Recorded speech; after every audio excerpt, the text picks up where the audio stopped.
As these fiat money currencies around the world collapse in real time, and as these central banks are now exposed as having nothing on their balance sheet but hamster poop, people are realizing that super hyper Bitcoinization is the way to fight super high hyperinflation. So we're at the end game of the 300-year experiment of central bank. Those who are not getting into Bitcoin now, it's because their DNA was not meant to survive into the next 2 or 3 generations, right? So,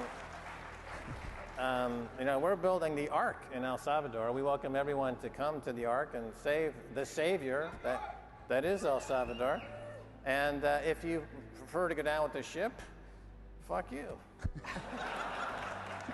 No, because crypto is just reinventing fiat money, and that's that term. The shit coins.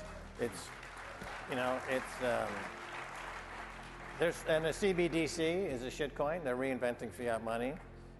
All derivatives based on shitcoinery are just fiat money, centralized, and not worthy to have a discussion point. But in terms of adoption around the world, there's a scale of urgency.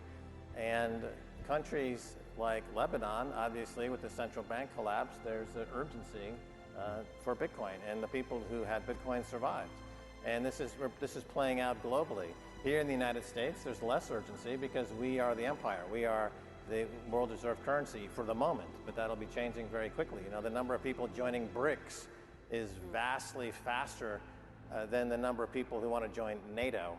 So we're entering into a BRICS versus NATO global bifurcated financial world, and the global south is skewing toward perfect money, that is Bitcoin. And we see that in El Salvador, and that's permeating in the region. So the Central American region will be hyper-Bitcoinized.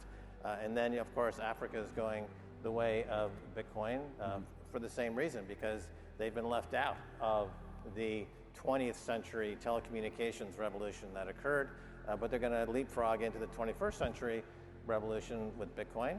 And so the US is probably, and the UK are probably, as to use an inelegant term that one who's into the farming industry might know, sucking hind tit.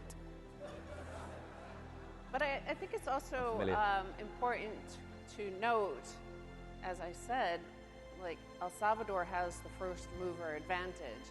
We have the best and the brightest coming there. We have the best Bitcoin companies there. So,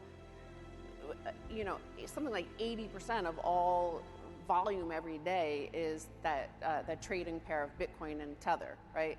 Tether, US dollar and Bitcoin. So that's it. We have the market. El Salvador is the market.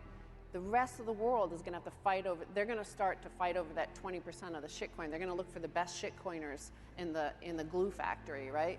So that's what they have to fight over, and because they're not getting our people, the best and the brightest are going to be in El Salvador. That's where they're setting up their base. So the rest, they're going to try to. They're either going to have to, because it's hard to do it. It's not like, President Bukele is cool, right? And he's popular and he's charismatic and he makes it look easy, but it's not easy. It's hard. Bitcoin is hard and it's hard work. And you're seeing the results today as all these companies like the likes of Jack Mallers and Fold are coming to El Salvador. But it took a lot of work to get to that point. So these other nations are 2 years behind us. And I don't think they understand how much hard work it is because he makes it look easy. Bitcoin makes it look easy, and that's why there's 25,000 shitcoins, because they think it's just easy. You just invent a blockchain, cryptography, like you use the same words, and that's the magic.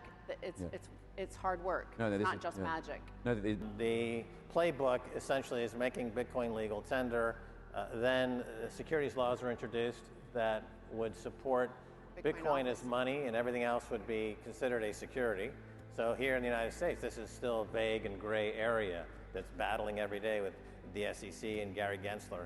But in El Salvador, we've already made it clear that only Bitcoin is money and everything else is a security, right?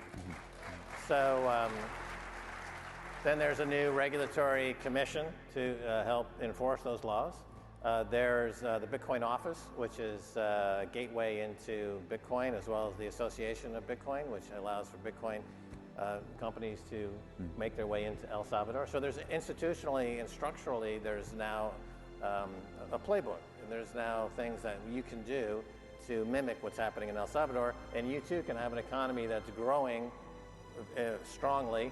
Tourism is booming, and it's going to be probably the fastest growing economy in the world at this time next year.